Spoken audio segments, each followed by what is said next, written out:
Patrick Mahomes and Travis Kelce make history as history repeats itself. As for the sixth straight year, the Chiefs will play for the AFC Championship, beating the Bills 27-24 Sunday night in Buffalo in another instant classic between these two teams. And above all that, it was a Philadelphia Eagle who had one of the most memorable moments of the night. Let's talk about it today on 10 Things. This is KC Sports Network, proudly presented by Emprise Bank. All right, what is up, guys? I'm Hayley Lewis. I'm joined by BJ Kissel. We appreciate you guys joining us live, as always, listening to the podcast here on the Kansas City Sports Network, the highest-ranked Chiefs podcast network 2 years in a row. And, of course, that's because of all of you guys supporting us. So thank you so much to you guys and to our entire crew for putting in the great work. We've got to talk about the Chiefs now heading to their sixth straight AFC title game. Also, Patrick Mahomes is, coincidentally, sixth straight year as a starter. BJ, let me ask you this.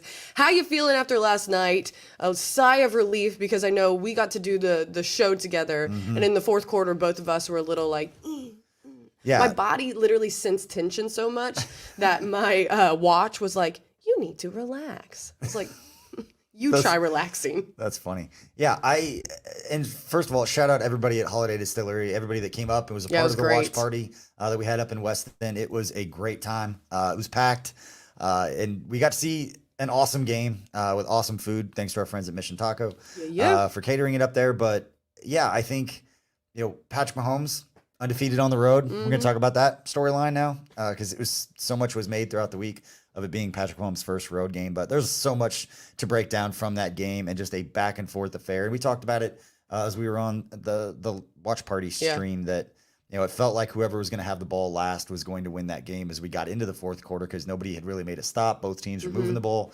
in different ways, which is cool, which is fun to get into some of these numbers about what was different from that game last night compared to what we've seen for both teams offensively and defensively throughout the regular season. But a whole lot of fun. Excited to do this show. But yeah, last night was one of those memorable games. And now it's setting the script being written for the 2023 Kansas City Chiefs and what was, the tales of their demise were greatly exaggerated. Yeah. And I mean, we were a part of it too. Like, it was definitely after the Packers game. I think all of us were hitting the panic button a little too much. I'm not saying that we're part of the crew saying, the Chiefs are washed. This is terrible. But definitely it did leave a lot of people to wonder, all right, what's the rest of the regular season going to look like? Because is this going to hell in a handbasket, or are they going to be able to Mahomes it, figure it out, survive, and they've found another way to win, I guess. Yeah. I got guilty of what's the ceiling of this team because the margin of error has been different than it has been. But you'll never catch me doubting Andy Reid or Patrick Mahomes in their ability to get it done when it matters the most. I think we saw that. I think we saw them be able to overcome some mistakes. I don't know how many teams collectively could have shaken off the McCole Hardman play the way that the Chiefs did. That could have broke a lot of teams with the way that all kind of transpired in the moment and who it was. And he touched the ball twice in the red zone, fumbled both times. First of all, shout out, it's not on our list here that we'll get into here in a sec, but shout out Justin Watson for wrestling the first fumble. It was one of those plays that like most people aren't going to remember, but McCole Hardman's first fumble, that was in the hands of a Bills player, and Justin Watson basically just took it away from him. Yeah. And so those are those little plays throughout the game, and I'm excited to get through. Some of these numbers are crazy as we get into this, but yeah, before we get into it, obviously shout out Holiday Distillery for everything they did last night for taking care of us and all the folks that we had up there with us. But also shout out Mission Taco Joint. We talk about them every Monday on this show because they're the sponsor of this program. We know that we have 3 locations now in Kansas City with South Plaza, Crossroads, and Leawood, and you can get 10% off your order every Tuesday by simply mentioning KCSN. But also want to tell you that you can still check out their catering for watch parties. If you got AFC Championship game, you need to get it catered. Call Mission Taco. They've got taco bars and appetizer options for pickup or delivery. And due to the weather, all Kansas City locations will be extending their KC Restaurant Week deals until Sunday, January 28th. I didn't know that. We had some phenomenal food last night, thanks to our friends at Mission Taco, and they help on our foundation side. Great people giving back to the community with us in a lot of cool ways. But yeah, I'm excited to get in these 10 things. There's some really cool nuggets and stats in here. It's going to be a lot of meat. I don't have time to react to a lot of it. But and shout out everybody watching live on YouTube or any social media platform. Please, we'd like this show to be interactive. So Yeah, send us your let us questions know. and comments. Tucker Franklin's producing this thing, and he'll bring those up. We'll react to those as well. He's been a producing maniac lately. You've been a Holding talking down the maniac. fort. How's the throw? Like, Oh my how are gosh, you feeling? right? You streamed and talked for like 5 hours. I thought we talked straight. about last night, you bringing me a nice little tea with some honey, and little kids got out of... The kids messed it all up, man. Getting school's canceled. Did not see and school getting canceled for our kids Yeah. this morning. That Hey. came out of nowhere. the good thing is we're feeling good this morning. I thought it was going to go one or two ways. I was going to wake up extremely cranky and mad that I had to be here, or I was going to wake up being exhausted and tired, but happy about it. Because I don't know about you or the rest of the people watching this, I could not shut it down last night. Yeah. Like I could not turn off my brain. I probably maybe fell asleep around 2 a.m. But you want me to dive into this one? Let's get into it. All right, let's start off the bats or off the top. Chiefs advance to the AFC Championship game for the 6th straight year. That's what we were talking about in the intro after taking down the Bills. 27-24. The Chiefs have now advanced, wow, to the AFC Championship round in the playoffs for 6 consecutive seasons, extending a franchise record. I think that's what's extremely important. The club becomes the second team in the NFL history to play in at least 6 consecutive conference championship games by qualifying for this 6th straight AFC Championship. The Chiefs have broken their tie with the Oakland Raiders, womp womp, for the second longest streak of consecutive conference championship appearances in the NFL. Only the 2011 through 2018 New England Patriots with 8 have more than 6 consecutive appearances. The fact that Kansas City is now in conversation. I mean, now we have statistical conversations surrounding the similarities between that run with Tom Brady and the Patriots and the Kansas City Chiefs. You cannot deny a dynasty is being built here.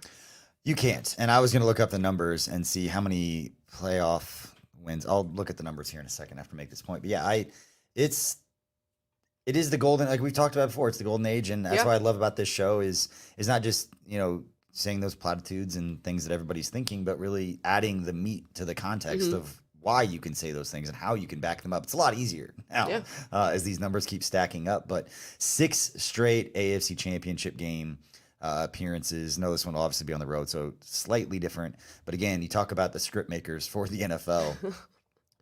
For this Chiefs team to have Miami, who at one point was nobody's going to stop this team offensively. It's the greatest offense ever. To Buffalo, who everybody has said is going to be the biggest threat to the Chiefs every year, comes up. And then Baltimore, who first week to now has been the hottest team and the most consistent team in the AFC as far as what they've shown. For the Chiefs to beat Miami, obviously that one being at home, but to go on the road against Baltimore and Buffalo to win, to potentially go to another Super Bowl, you're getting to a point where doubters have nothing. There's too much ammo on the other side to be like, even if you're a Josh Allen fan, even if you're a Lamar Jackson fan, you can't doubt what Patrick Mahomes, Andy Reid, Travis Kelce, Chris Jones, Steve Spagnuolo, and the whole crew has been able to do. It's special. Mahomes on the win afterwards, coming off, getting to the podium saying, we just came with the mindset that we were going to come together, put our best foot forward, and see if we could come out with a win.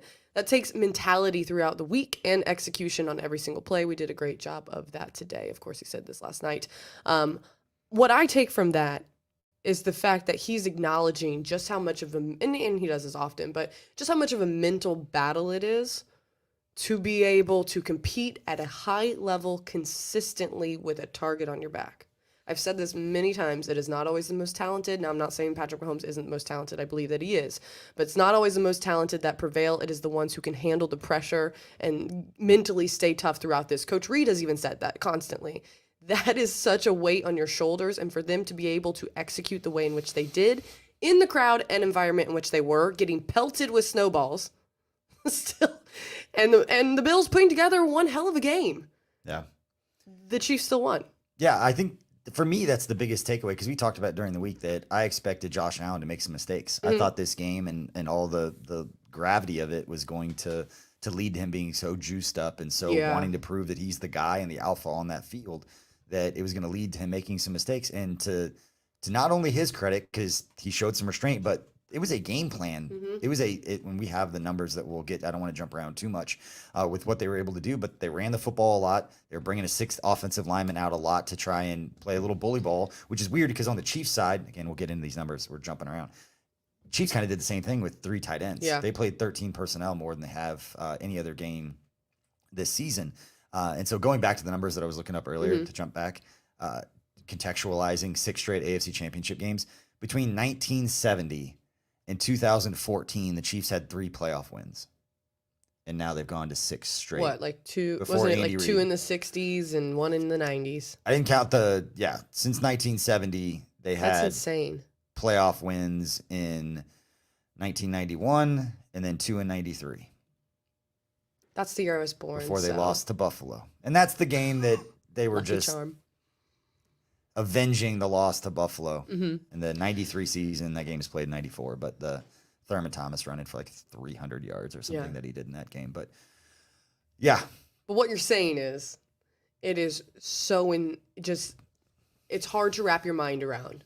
Yes. What the arrival of Mahomes, and before that, the precedent that Andy Reid set here, the combination and culmination of all this coming together. It's crazy. I mean, it's crazy what they've done. Yeah. I can't focus on a damn thing when got me amped up. How about those Chiefs? Cole, man, we appreciate you hanging out, spending some time with us. We're all pretty amped up as well. Yeah, we feel you, man. We just talked about all the stats and all the information out there that is very readily available for people to read about and to understand what Patrick Mahomes, Andy Reid, and Travis Kelce and everybody can do.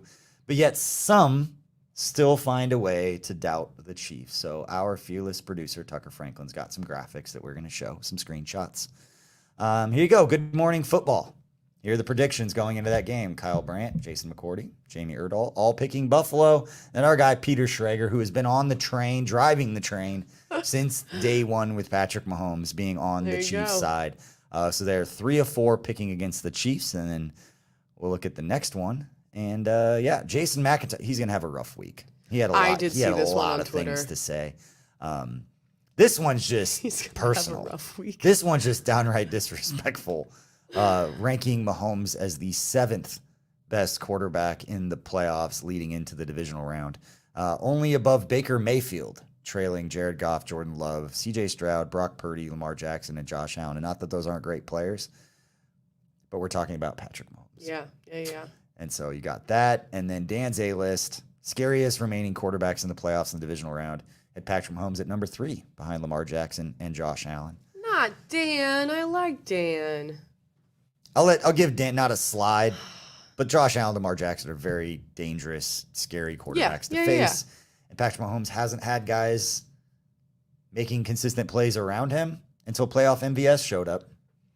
Just starts making all the plays that he's got to. Just guy earned all his money. I don't care. I helped lead the charge, kind of drawing the attention to him when everybody's talking about Sky Moore, and he stepped up, made the plays when he needed to, and you said it before, you're one good game away from redemption. Yeah. And now you just need Kadarius Toney to come back and make a big game against Baltimore, and all is right in the world of guys redeeming themselves. And then the final graphic, this one our social media manager Joel put out, and a quote from Deion Dawkins saying, Pat has never been to the Bills Stadium in full effect. He has no idea what our fans even look like. Good luck. I don't know if he's saying good luck dodging the snowballs that everybody was throwing at our players. Why would he know what their fans look like? Just Mahomes out there trying to and they're all bundled creep up. on fan bases? Like, who's looking in the crowd that deep? Maybe I get the point he's making, but it's just like, all right, man. I don't think he was rattled at all by a change in scenery. No, I think it was a lot to do about nothing. The Chiefs have so much veteran experience in the playoffs. What I mean by that is I don't care if you've only been here a year, like Rashee Rice, or 2 years, like Pacheco. Yeah. They all have that veteran playoff experience or mentality more so because of the people they have in their locker room who have been there before, and because even third-year players have been there more times than most people in their entire career. So they just have this sense of a calm presence in the playoffs because it's A, expected, but B, also it's like been here, done that. Yeah, it's an interesting dynamic, and that's where like the winning culture matters, and that guys like Rashee Rice and last year like George Karlaftis, and these guys step into a room with players that not only have done it, but they've done it at a high level. They've won everything that they're trying to accomplish again. You don't have to look around and be like, hey, what do we need to do? How do we do this? You're surrounded by people who have done it before. Yeah.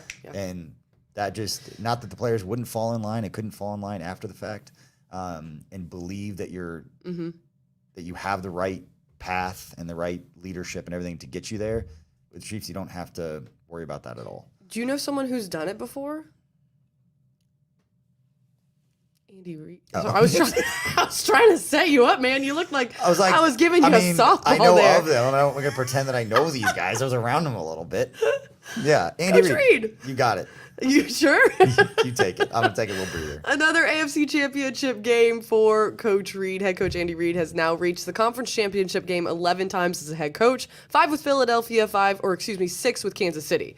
After defeating the Bills 27-24, Reid will now coach in his 6th consecutive AFC Championship game. If you haven't heard us saying that, we're really laying on that point today because it's worth laying on. Breaking his tie for second with John Madden. Wow, for most consecutive conference championship games as a head coach. With the victory in the 2021 Divisional Round, Reid became the first coach in the NFL history to lead a team to at least 4 consecutive conference championship games on 2 different occasions. I'll give you the latter half of that because I'm not even infringing on all that is to be said about Coach Reid. Yeah, Reid led the Philadelphia Eagles to 4 straight NFC Championship games from 2001 to 2004 and has led the Chiefs to 6 straight AFC Championship games since 2018. And by reaching the AFC Championship game this year, Reid becomes the second coach to ever reach 6 or more consecutive conference championship games. He trails only Bill Belichick's 8 consecutive conference championship game appearances. And Reid said after the game, "I'm so proud of our guys and the job they did. The sideline was so positive. You knew it was going to be a tight game because of the caliber of a team that Buffalo has. But the guys just kept their composure through the highs and the lows." And I know he's crediting everybody else, but it starts with him. Exactly. It starts with his ability to That's just what I took from it. Be even keeled. And yeah, anytime you're approaching what Bill Belichick in New England did in 8 straight conference championship games just seems crazy. Yeah. But super impressive. And speaking of super impressive, we've done 17 minutes of the show. We've only got through 2 points. So we are going to be on light speed. And I say that, and the next one's going to take a little bit because we're going to get into the Patrick Mahomes section of the show. You can't speed that one. I was about to say, I was Right like, after. how are we going to speed that one up? We're going to take a quick break, and when we come back, we're going to get into the Patrick Mahomes section of the show. We appreciate you supporting KC Sports Network by listening to our podcast. You have helped us become the highest ranked Chiefs podcast network in 2022 and 2023. And don't forget about our daily Substack newsletter, the best written analysis you can find on the Chiefs straight to your inbox every day. kcsn.substack.com. Welcome back to 10 Things here on KCSN. We appreciate you for hanging out. I'm BJ Kissel with Hayley Lewis, and we're breaking down 10 things you need to know about the Chiefs' win over the Bills. It's time for Patrick Mahomes section. Patrick Mahomes leads the Chiefs to, it was a 6th straight AFC Championship game. I thought we were going to speed this one up. We got a novel. Mahomes threw for 215 yards, going 17 for 23 with 2 touchdowns, both to tight end Travis Kelce. After posting a passer rating of 131.6, Mahomes now has 11 career postseason games with a passer rating of 100 or higher. Mahomes said after the game, "When you're on the road, it's you versus them. It's you versus everybody in that stadium. You have to come together as a team," and the guys did that. It's funny that he says this because point during the week, Patrick Mahomes is so good, and not to compare him to Michael Jordan, but like the greats have that ability to find chips. And Nick Leckie and I used to talk about this all the time. Yeah. You find doubters even when they're not even there. You find reasons to get fired up, to keep yourself motivated. I get what you're saying. And when Mahomes walks into a stadium like that, he's like, it's the 53 of us and all the coaches on the sideline versus 70,000 people in this stadium that all are against us, even though there could be some Chiefs fans here. So hearing him say it's you versus everybody in that stadium gets me a little tingly. Because when he walks out, he's just like, I'm the baddest dude on the planet. They're embracing the villain era. Yeah. And I love it. Everybody needs to. Everybody needs to. And we'll get into the Taylor Swift stuff later because Swifties are on Chiefs Kingdom's side. They're going after people that are attacking her. Yeah. Tucker is after. Was the over-under at anti-Swifties. 20 minutes? We got a Taylor Swift mention. All right. We got some more numbers. Patrick Mahomes versus the Bills in the playoffs, according to PFF. All right. Break it down. 79 of 105 for 918 total yards, 8 touchdowns, 0 interceptions, and a 3-0 record. 3-0 record. Mahomes on throws 10 or more yards down the field versus Buffalo. 6 of 9 for 140 yards and a touchdown. Mahomes on throws past the sticks versus Buffalo. 8 of 11 for 154 yards, 1 touchdown. On the flip side, Josh Allen completed 2 passes last night beyond the sticks against the Chiefs defense. We'll have more on that here in a little bit, but there's some really interesting stuff about Josh Allen and some of the numbers in the game that he and Joe Brady called. Mahomes off play action in the first 2 games of these playoffs. 8 of 12 for 120 yards and a touchdown. 10 yards per attempt. I'm just going to keep rolling. Yeah, no, roll All right. through. With 11 games, Mahomes has now passed Aaron Rodgers for the 3rd most 100-plus passer rating games in NFL postseason history. His 215 yards in Sunday's victory give him 4,561 career postseason passing yards across his 16 postseason games, passing Pro Football Hall of Fame quarterback Dan Marino for the 9th most postseason passing yards in NFL history. Mahomes connected on a 22-yard touchdown pass to Travis Kelce to put the Chiefs up 13-10 in the second quarter, and he connected with Kelce again for a 3-yard touchdown pass to open up the scoring in the second half. We'll have more on Kelce here in a bit on what those 2 touchdowns meant for those two, but Mahomes now has 38 postseason touchdown passes, passing Drew Brees for the 6th most in NFL history. With his 2 touchdowns to Kelce, the pair now has connected on 16 postseason touchdowns, passing Tom Brady and Rob Gronkowski for the most quarterback pass catcher touchdowns in NFL postseason history. Yeah. It was cool to see. Awesome. Cool to see, but also cool to see the and don't get mad at me for saying the GOAT himself, but he was the OG GOAT. We'll say it that way. We have Tom Brady tweeting or retweeting that and saying, "Beast, when you one up Gronk, you're doing something right." It's pretty high praise. At this point, you can argue best ever, this, that, the other. Like At you're this in the point, conversation. I You're in don't the have a problem with conversation. Tom Brady anymore because he's not playing. So who cares? Yeah, he won 7 and head to head. He beat Mahomes. Amazing. Let's be real about it. Like Sure. Mahomes had that chance. That's why I was so pissed in the Tampa Bay game. I know. Because he knew he was done. It was like that was his chance to get say one up. like I was better than Brady. But when they went to head in the playoffs, like Brady won. I know, didn't work out. Frustrating. Mahomes is the greatest all time. I just can't believe that Brady's Mahomes not is the in like the most. top 10 in postseason numbers already, and he's 28 years old. This is It makes you feel old, that's crazy. for sure. Yes. All right. And with his start against the Ravens coming up on Sunday, January 28th, Mahomes will break his tie with Pro Football Hall of Fame quarterback Kenny Stabler for the most consecutive conference championship game appearances by a quarterback in the Super Bowl era. Only Tom Brady has more. Sunday's postseason win marked Mahomes' 13th postseason victory. With 13 postseason wins, Mahomes ties Brett Favre, Ben Roethlisberger, and Roger Staubach. I butcher names. For the 7th most postseason wins by a quarterback in NFL history. That one is also crazy to me. But Yeah, we have so many more things to like divulge in about Patrick Mahomes, but what he's been able to do in such a short amount of time is just monumental. And it's kind of hard to wrap your mind around it, what we're talking about. we will not appreciate this until it's over. No, I don't think so. 15, 20 years from now, when we're talking to our great grandkids, they're going to be like, holy cow, you saw Mahomes? And seeing where the numbers end. Because look where they are now and all this way that we describe this stuff. Like, imagine what these are going to look like in 5 or 6 years. And we're talking,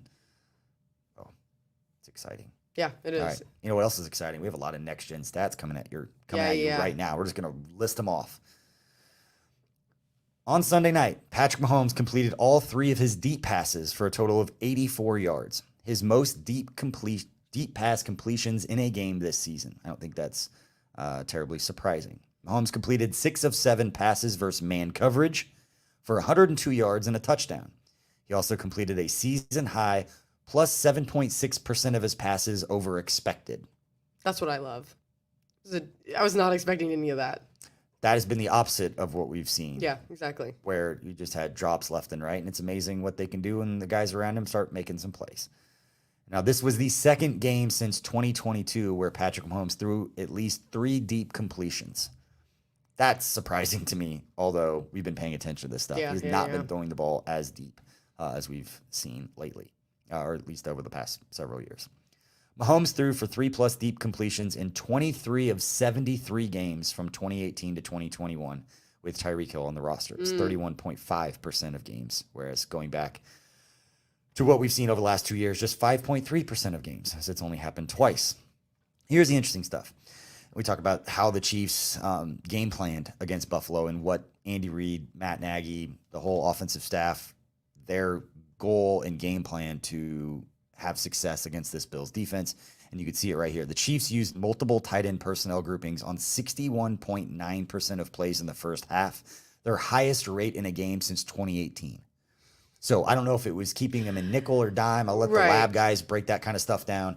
But the fact that this is the most they've done something in 6 years, tells you they thought they had an advantage when they had multiple tight ends, whether it was 12 personnel, whether it was 13 personnel. And right here, the Chiefs passed on 9 of 13 plays with multiple tight ends on the field, gaining 107 yards. It's 11.9 yards per play. I mean, it makes sense because the defense for the Bills was already banged up, but as any defense knows, it is so hard to add in to defend the tight end. You can defend the run, you can defend the pass, but the tight end is that unique character that position where it is so hard to scheme and plan to defend, especially a tight end like Travis Kelce. Then you throw in the supporting cast of Noah Gray, and I mean, we saw a lot of Noah Gray yesterday, and it worked out for Kansas City, obviously, as you can see here.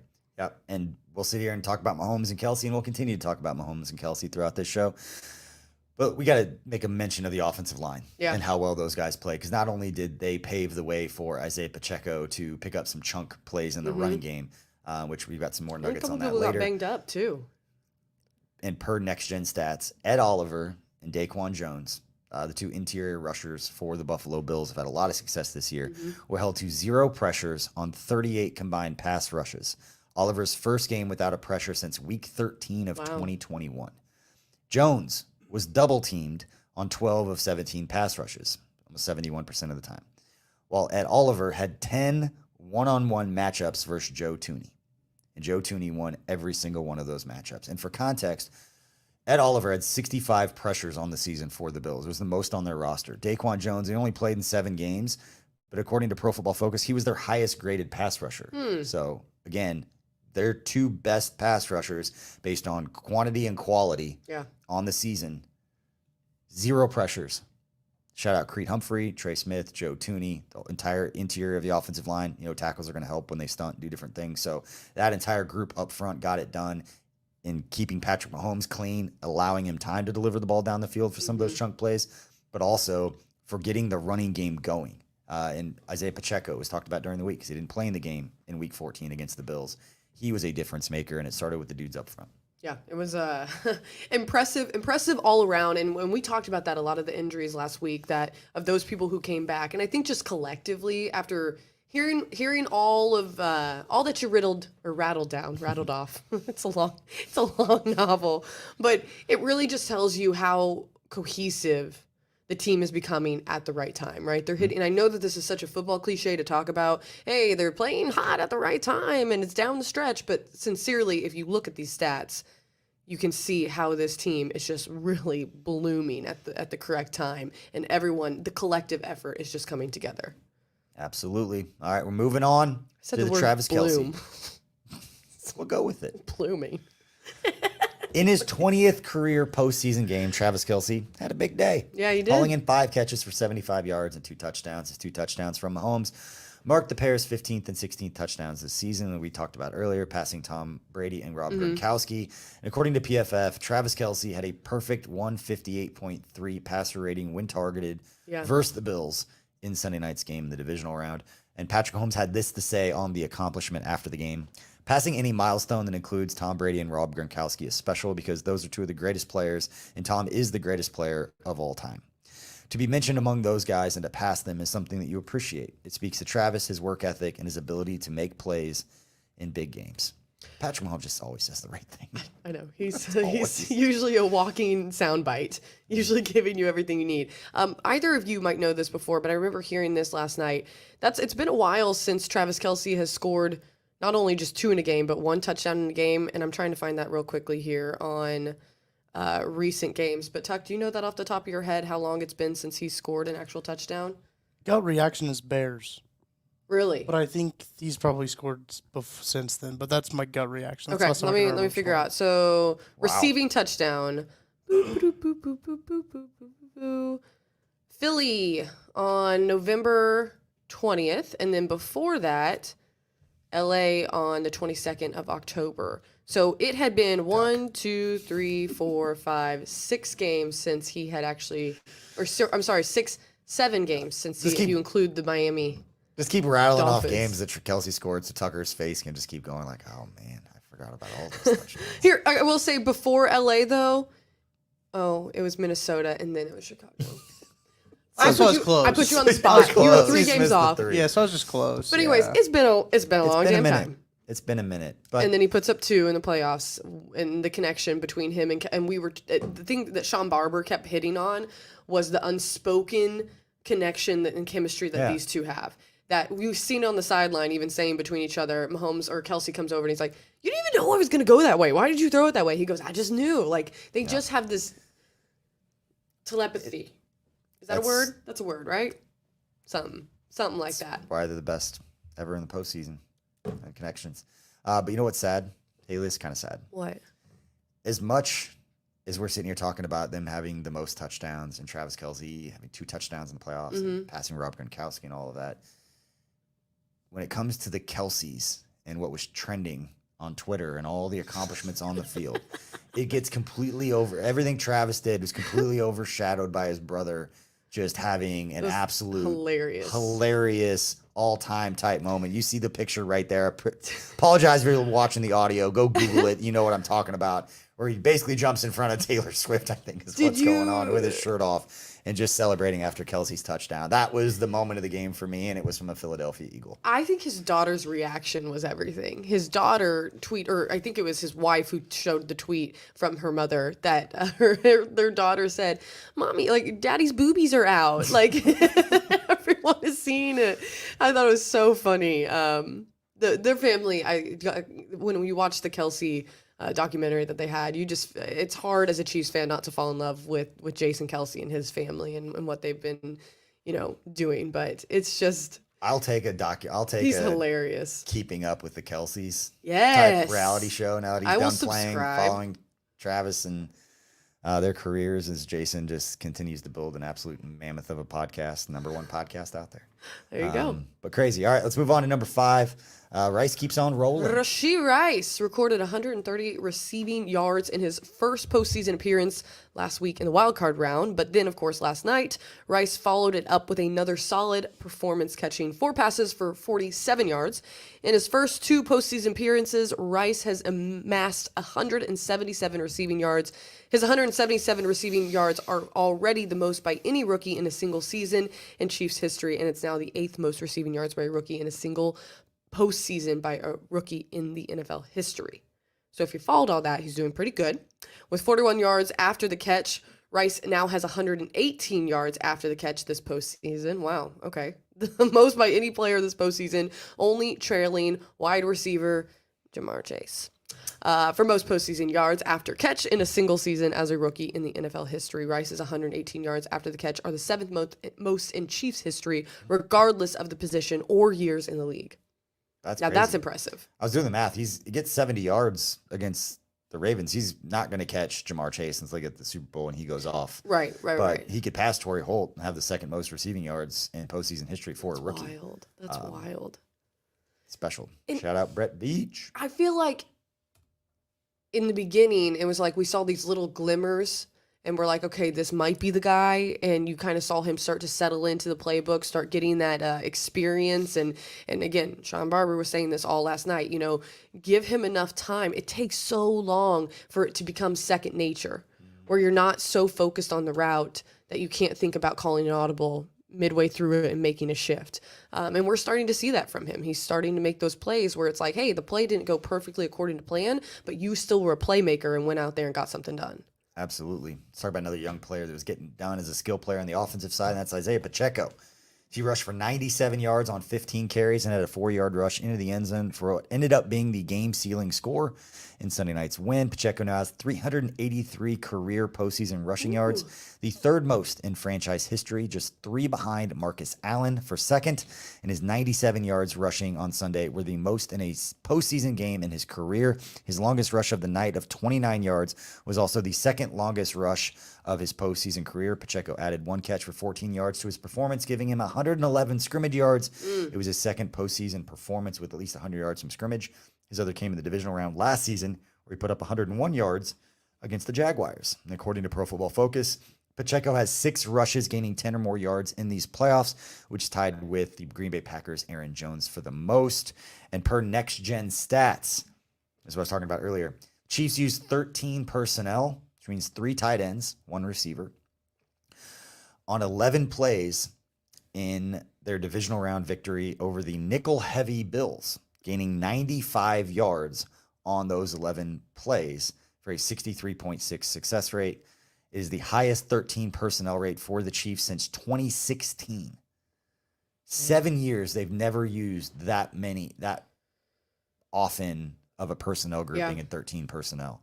And again, averaging 8.5 yards per play when they had those out there. So a lot of talk, especially on the defensive side. We get later into the week, especially as we're getting ready to face the Baltimore Ravens that love bringing out a sixth offensive lineman with Lamar Jackson. Figuring out and having a game plan for stopping that is going to be something that's talked about, because the Buffalo Bills had a lot of success running the football and bringing out that sixth extra offensive lineman. On the flip side, the Chiefs bringing out extra tight ends, a lot of success. Again, almost 8.5 yards per play when having 3 tight ends on the field. Tuck, will you put up that angry drunk Germans comment again?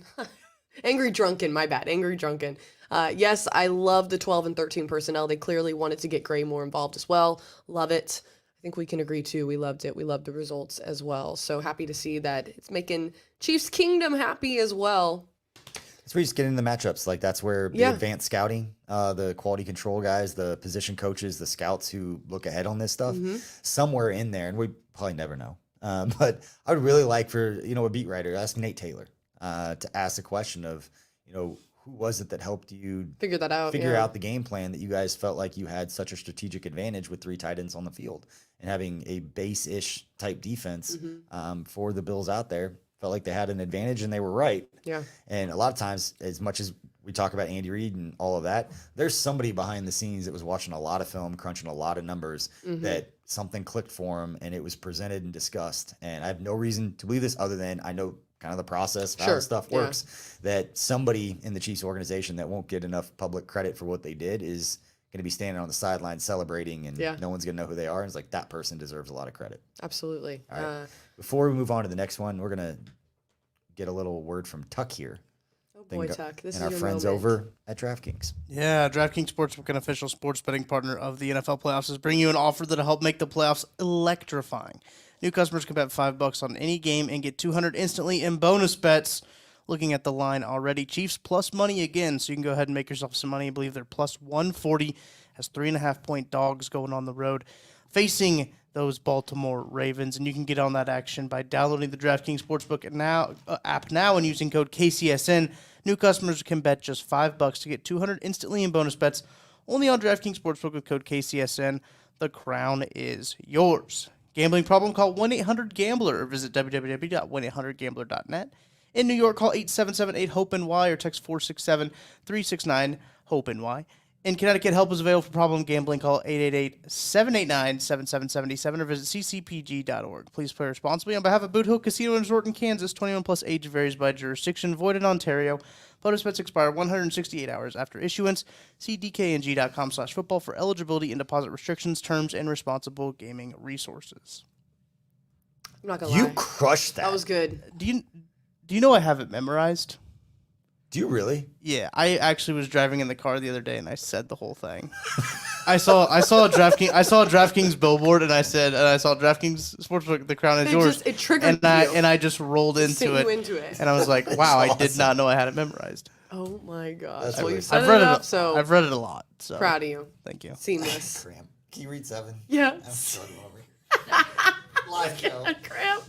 All right, fourth quarter stops. The Chiefs defense came up big in the fourth quarter of Sunday's divisional round game against the Bills, holding the Buffalo scoreless in the final period. A 3-yard tackle for loss by Drew Tranquill put the Bills in a 3rd and 5 situation. Of course, George Karlaftis got his hands on the next pass from Allen, forcing the incompletion with his pass defended. Also, Leo Chanel then took down DeMar Hamlin short of the line of gain and a direct snap fake punt rush. That was probably one of the worst fake punts I've ever seen attempted. It did not look good. I thought it was beautiful. Really? Well, yes, it was amazing. beautiful. I thought it was an amazing play. But it was piss poor. I was like, what? I just want to jump into George Karlaftis play, and I agree with Matty Lane talked about this last night on the, or he wrote about it and it posted this morning on the KCSN Substack.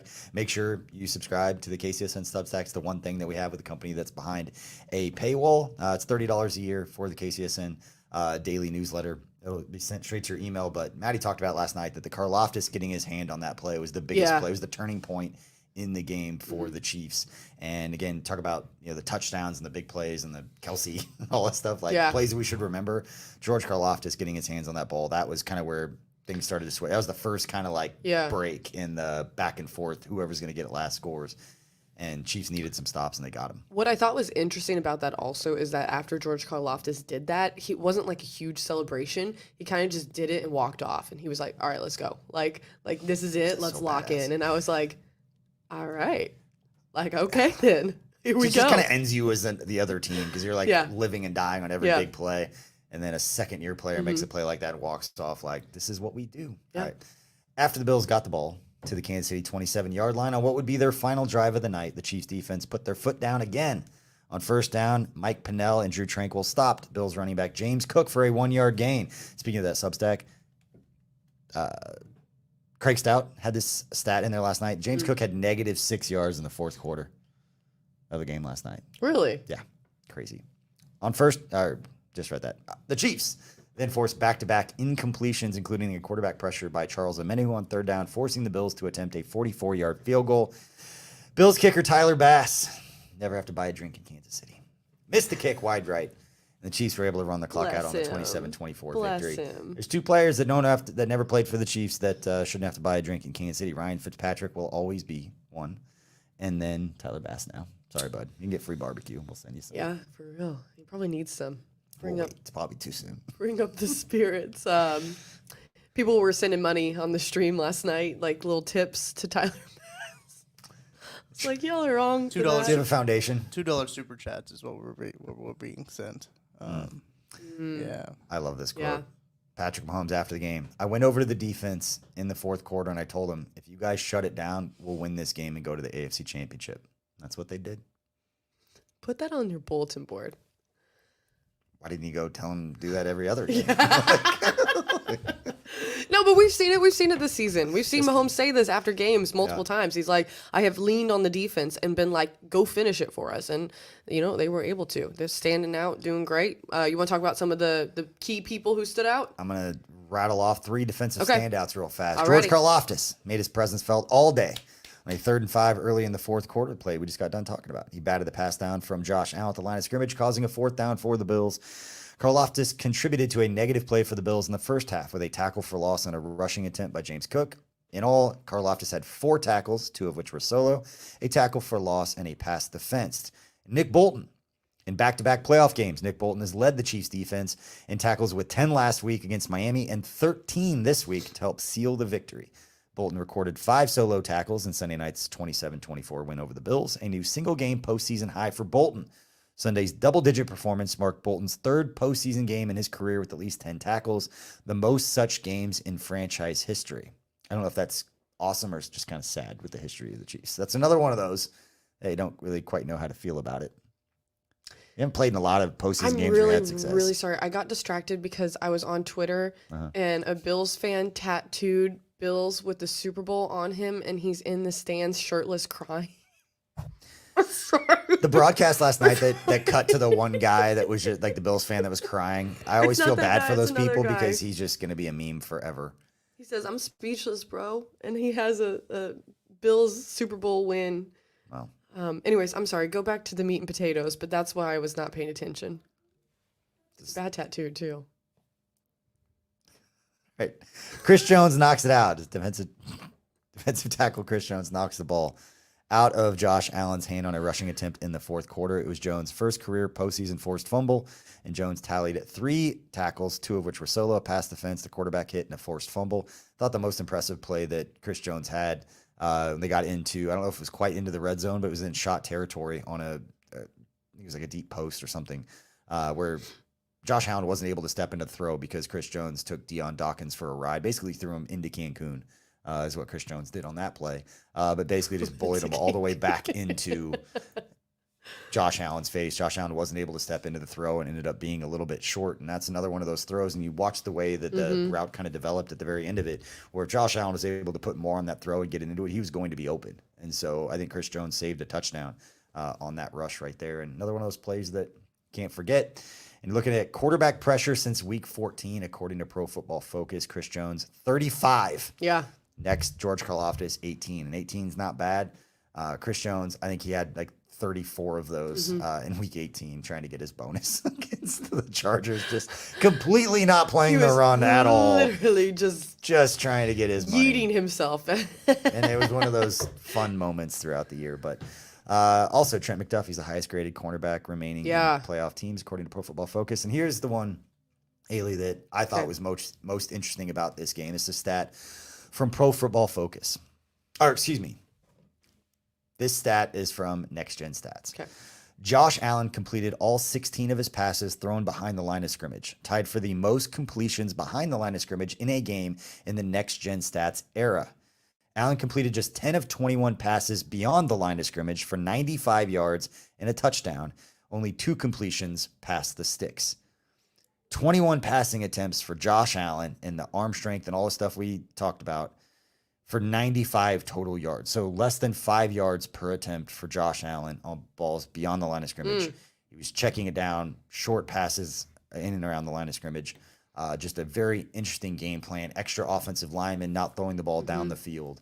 And I think once you got into the fourth quarter with those 3 stops that we talked about earlier, it's like Steve Spagnuolo, they finally figured out what they were doing. It's like, okay, we're going to stop James Cook, and the Bills are not going to be able to beat us. And they'll take some shots, and they'll throw the deep balls. And Justin Reed was down there. We saw different cornerbacks. Jalen Watson made a couple nice plays where they threw some contested balls down the field, and the DBs are right there. But they shut things down around the line of scrimmage, particularly there in the fourth quarter. Yeah, all in all, I think it's just wild to see that the Bills, I mean, you have Josh Allen going 26 of 39, 186 yards through the air, 72 on the ground, a touchdown throw, 0 interceptions.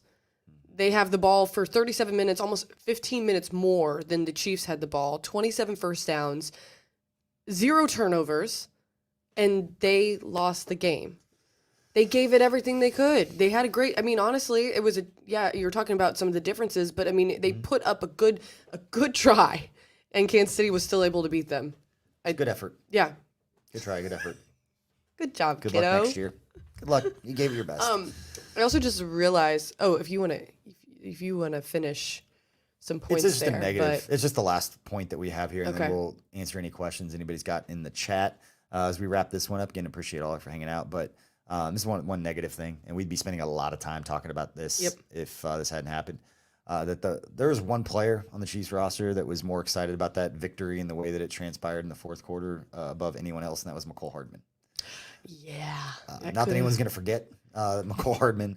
The Chiefs had a chance to put that game away a few different times and hadn't taken advantage of it. And that was what was starting to make me feel a little sick during the stream last night.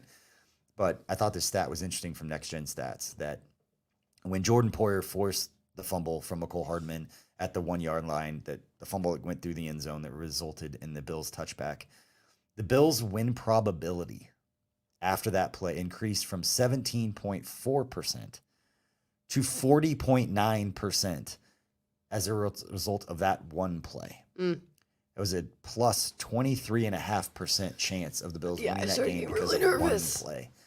That was the one that was making me sick to my stomach of like, don't make it be something like that. But then again, it was kind of like, those are the things that have kind of bit the Chiefs. Talk about margin of error, and yet they overcame it because the defense. I was a little bit scared. Again. I thought worst case scenario, say he went through the uprights and all of a sudden we got a tied game. The Chiefs did have still a little bit of time where they could have potentially done something. But had that game gone to overtime, I don't know if between Tucker and I there were enough anxiety pills to control that environment. I couldn't have handled it. Not again. I don't know if I would have stayed on the live stream watch party if we would have gone into overtime. I don't like watching games near people. It doesn't even matter if it's like a football game. I'll watch my son's basketball. I just like pace. I go off on the side and I just kind of pace and mumble to myself so nobody can hear me. Yeah, we feel you. I don't like watching games around people. I got outed by a few of the KCSN diehard people that were like, you really do kind of like go off by yourself and watch on TVs that nobody's around during games. I'm like, because you don't want to hear what I'm saying. When I was doing the live stream, I was literally talking about how the fact that you were like wandering back and forth, and then you would hide over by the bar by yourself and watch it, and then do these little movements. Yeah. I was like, there's BJ. I get animated. I let it out every once But in a hey, while. But the Chiefs are going to the. Did you know that they're going to their 6th straight AFC Championship game? rumor. Yeah, going to take on Baltimore, and we got a lot to break down this week about that. Yeah, we'll have plenty of content. The Only Weird Games guys will be going live later today, along with the KC Lab. So make sure you stick here to KC Sports Network. Really excited to see the breakdown this week as well. Yeah, me too. As Matt Hamilton and Chase Daniel will break down 3 of the plays from the Chiefs offense in this matchup, and that will be on the KCSN YouTube channel. It's the only place you can find a former NFL quarterback, let alone a former NFL quarterback who played for Andy Reid, who knows these plays, which is the coolest part of that entire breakdown. Is a lot of times, and guys who do breakdowns, I remember Matt Bowen does a lot of breakdowns for ESPN now, told me years ago that even with all of his experience, when he watches film, only about 50% of the time does he really know what's going on. Yeah. And for somebody at that level, who's played at that level, who coaches and all of that, to say that, it's like, okay, it's okay to say you don't know what's going on. But when it talks to Chase Daniel, he literally is like, we ran this play. I know what this play is. So it's pretty cool to be able to just be informed and educated in that way and learn kind of the nuances of Andy Reid's offense and what they've done well, where the struggles are, and why a lot of the problems isn't necessarily it's his fault. They have to see it the same way. Yeah. And it seems like the Chiefs and these young receivers and Patrick Mahomes, they're starting to see it the right way. And they're starting to see it the same way. And MVS just catching the damn ball, which is great. It's been amazing. An NFL receiver doing his thing. What happens? We love it. When the guys catch the football. All right. Well, that is it for 10 things. Do we have any questions or comments? Stuff? Let's Yeah. react to a couple before we go. Lee Gunner, how concerned are we about Tooney's injury? It's a pec injury. Those are really hard. So I'm pretty concerned. I mean, the O-line has good rotation, though. So if it's completely torn, I don't know the details. And I don't think they probably came out with them. We'll know more as we get close to Wednesday and get the first injury report. If some of the national guys don't sniff around and get it ahead of time. Guys have played through pec injuries before, but if it's torn, then you can't play through that. So it'll be mattering of the extent, but not what you want to see. But Chiefs aren't in this position without him playing the way that he did in that game. We talked about it before. Him and Ed Oliver and Daquan Jones helped shut it down. Also a big hit with Willie Gay, Mike Edwards. We're waiting to find out kind of those situations, as well as Derek Nottie. Will Wanye Morris clear concussion protocol? That would be someone who could just help beef up the O-line. I know that they might have to make some rotations inside and outside, but again, it's just there's a few banged up players we'll have to figure out, and I think you've got an experienced guy. You got Nick Allegretti, the energy giver on the sideline, right? Who came in and did an exceptional job. Yep. So we got different we shall guys see. who will step up and be ready to go. I will say that Willie Gay tweeted out after the game that he'll be ready to go. He had the neck injury, but again, he could just be saying that, right? But, he did say he'd be ready. You hear neck and you're immediately like, oh damn, that's very serious. cautious. But if it was a super serious neck injury, I feel like there'd be more reports coming out. Right.